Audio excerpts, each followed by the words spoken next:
Hello dear student, स्वागत है आप सभी लोगों का आपके अपने यूट्यूब चैनल पर। आज मैं आप लोगों के लिए लेकर आ चुका हूँ राजस्थान बोर्ड कक्षा 10वीं जो आपके 21 मार्च के दिन हिंदी का पेपर है, संपूर्ण पेपर हल। सबसे पहले आपको यहाँ पर रोल नंबर लिखना है, उसके बाद में माध्यमिक परीक्षा 2023 है, हिंदी है। 3 घंटे 15 मिनट पेपर करने के लिए आपको टाइम मिलेगा।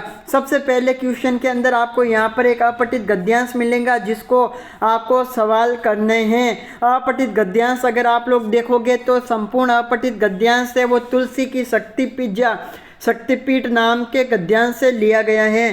तो इसका उचित शीर्षक पूछे तो तुलसी की भक्ति पूजा है वो यहाँ पर उसका उचित शीर्षक हो जाएगा। लेकिन यहाँ पर आपको एक चीज़ और पता होनी चाहिए दोस्तों। पहले तो 2-3 चीज़ें मैं आपको और बता देता हूँ, उसके बाद पेपर हल करवाऊँगा। दोस्तों मैं आपको अपने व्हाट्सअप नंबर दे रहा हूँ, अगर आपको कोई भी समस्या आए तो आप इस नंबर पर हमें मैसेज कर सकते हो, जिसके द्वारा मैं आपकी हर एक समस्याओं को हल करने की कोशिश करूँगा। दूसरा, आपको वेरी इंपॉर्टेंट क्वेश्चन यहीं से मिलेगा। 30 टेलीग्राम ग्रुप में ज्वाइन होने के लिए भाई हमारा व्हाट्सअप नंबर है। जैसे तुलसी का काव्य लोक संस्कृति का अभिन्न अंग बन गया है, उसके नाम के साथ कोई पंथ नहीं है। रामचरितमानस को लोकप्रिय बनाने के लिए संबद्ध प्रयास नहीं किया गया। अपने आप मिथिला के गांवों में किसे लेकर मालव की भूमि तक जनता ने इस ग्रंथ को अपनाया। करोड़ों हिंदी भाषियों के लिए धर्म ग्रंथ, नीति ग्रंथ, काव्य ग्रंथ यदि कोई है तो वह है रामचरितमानस। इसका एक अप्रत्यक्ष सामाजिक फल ये है कि हिंदी भाषा जनता को संगठित करने में तथा जातीय एकता का भाव उत्पन्न करने में रामचरितमानस की अपूर्व भूमिका रही है। तो यहाँ पर आपको पता है कि जो यहाँ पर है रामचरितमानस की विशेषता बताई गई है, तो यहाँ पर जातीय एकता का भाव उत्पन्न करने में ही है। जो तुलसी का जो राम शक्ति पूजा है वो अभिन्न अंग रही है। गाँवों में तुलसी और सूर्य की रचनाओं का पाठ किया जाता है। तो कब किया जाता है? तो दशकों से किया जा रहा है, कई सालों से किया जा रहा है तुलसीदास जी की रचनाओं का पाठ।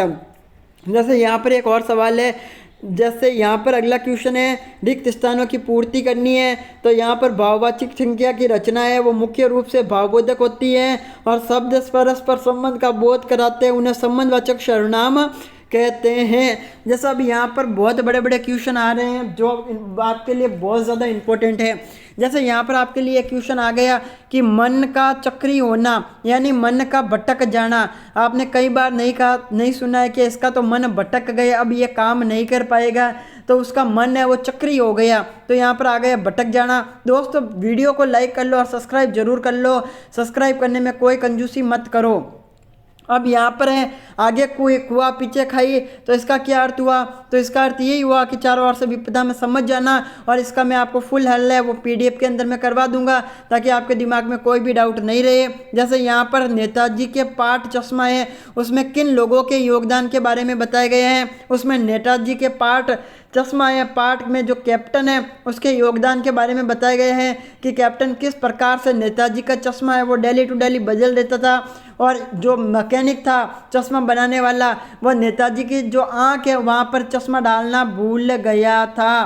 तो यहाँ पर आपने देखा ही होगा, इन सब चीज़ों के बारे में पढ़ा भी होगा। तो ये भाई यहाँ पर थोड़े बहुत और भी आगे है, बाकी का डिस्कस भी कर लेंगे, लेकिन उससे पहले आपको बाकी का डिस्कस है वो कल करेंगे।